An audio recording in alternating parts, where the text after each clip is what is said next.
አዲስ ወይም ደግሞ ዩቲዩብ ስንከፍት ከመዳም ቤት ሆነን በመዳሞቻችን ደብቀን እንከፍትና መጨረሻ ላይ ልፋት ነው የሚሆንብን ማለት ነው። ከመዳሞቻችን ደብቀን የከፈትነው ዩቲዩብ ስንሰራ እየሰራን ቆይተን አንድ ቀን ወይም ደግሞ ሳይፈቅዱልን እየሰራን ቆይተን በጣም ብዙ ካደገልን ከለፋንበት በኋላ ኪሳራ ነው ማለት ነው። ምክንያቱም ወይ ማሳወቅ አለብን ወይ ደግሞ እንዳያውቁ ማድረግ ነው ያለብን ማለት ነው። እንዴት ነው በቃ ማለት አይፈልጉም እነሱ መጀመሪያ ነግረናቸው ወይ ደግሞ አስፈቅዳናቸው ካልሆነ በጣም ከለፋንበት በኋላ ዩቱቡ ኪሳራ ነው የሚሆንብን። ምክንያቱም አይፈልጉም ብዙዎቻቸው በቃ ቤታቸው እንዲቀረጽ አይፈልጉም። ኢቨን ምግባቸው እንዲቀረጽ አይፈልጉም። ያ ስለሆነ መጨረሻ ላይ ምንድነው ሊያስደልቱን ወላ ይችላሉ።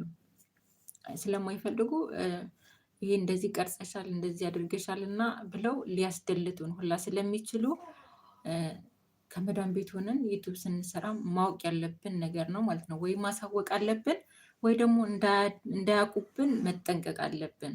ካልሆነ መጨረሻ ላይ ሰርተን ልፋት ነው የሚሆነው። እኔ ስለገጠመኝ ነው። በቃ ማለቴ ሰርታ መጨረሻ ላይ አምጪ ስልክሽን ብለዋት ሁላ ከመጀመሪያ እስከ መጨረሻ ያለ ቪዲዮ እንደደለቱባት እንዳስደለቷት አንድ እህቴ ስትነግረኝ ማለት ነው። እና በቃ ከዛም በኋላ ደግሞ ከዛ ብቻ ያ ጥሩ ሆነው ይሄን ችግር ብቻ ነው የገጠማት። ከዛም በኋላ እሷ ደግሞ እንዴት እንደዚህ ያደርጉልኛል ብላ ከስራዋ ሁላ ወጥታለች ማለት ነው። ከስራ በቃ እንደዚህ እንዴት ያደርጉኛል፣ ይሄ ሁሉ የለፋሁበት፣ ይሄ ሁሉ የደከምኩበት እንዴት እንደዚህ ያደርጋሉ በሚል ስራውም ለቃ ወጣች፣ ዩቱብንም አጣችው ማለት ነው። ያ ስለሆነ መጀመሪያ ላይ ሳንደክም ሳንለፋ ዩቱብ መጀመሪያ ስንጀምር መጠንቀቅ አለብን ማለት ነው።